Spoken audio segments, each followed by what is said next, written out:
Hello everyone, Sampurna বলছি। আজকে যে দিনের ভিডিওটা শেয়ার করব, এই ভিডিওটা হচ্ছে সেই দিনের যেদিন আমি অনেকগুলো পার্সেল ওপেন করেছিলাম। আসলে আমার তার 2-3 দিন আগেই পার্সেলগুলো পরপর চলে আসছিল, কিন্তু একটা পার্সেলও আমার ওপেন করার এতটুকু ইচ্ছে হচ্ছিল না। মন থেকে কোনো এনার্জি পাচ্ছিলাম না, কারণ শরীর খুব অসুস্থ ছিল, বাচ্চাদের শরীর খারাপ ছিল।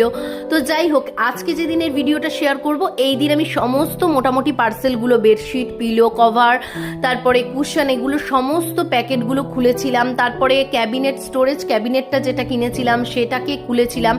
এগুলোর ভিডিও সেদিন করেছিলাম এবং তারপরে ঘরটা গুছিয়ে টুছিয়ে নেওয়ার পরে ওইগুলো দিয়ে আমরা কিন্তু বেরিয়ে পড়েছিলাম সন্ধ্যাবেলা। অর্থাৎ সেই দিনকে কিন্তু বিশ্রাম নিইনি, সেই দিন সন্ধ্যাবেলাও বেরিয়ে পড়েছিলাম। হঠাৎ করে প্ল্যান করেছিলাম বাচ্চাদের চুল কাটাবো। আসলে ওদেরও তো শরীরটা খারাপ ছিল, আর একটু এনার্জি পাওয়ার সাথে সাথে সেদিন ভিডিও করে ফেলেছি এবং তার সাথে কিন্তু বিরাটিতে চলে গিয়েছিলাম স্টাইল সেলুনে বাচ্চাদের চুলটা কাটানোর জন্য। কারণ আমার যদি এনার্জিটা একটুখানি লুজ হয় তাহলে কিন্তু ওদের কাজগুলো হয় না।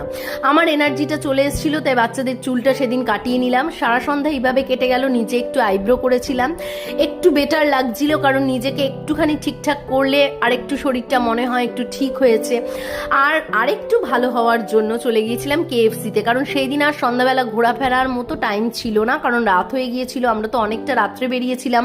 বারাসাত থেকে বিরাটি যেতে গাড়িতেও বেশ কিছুটা সময় লাগে। তারপরে কিন্তু আমরা কেএফসিতে চলে এসে, এখানেরই মানে বিরাটির একটা কেএফসি আছে, সেখানে আমরা এসে খাবার দাবার খাচ্ছিলাম। তখন অনেকটা রাত হয়ে গেছে।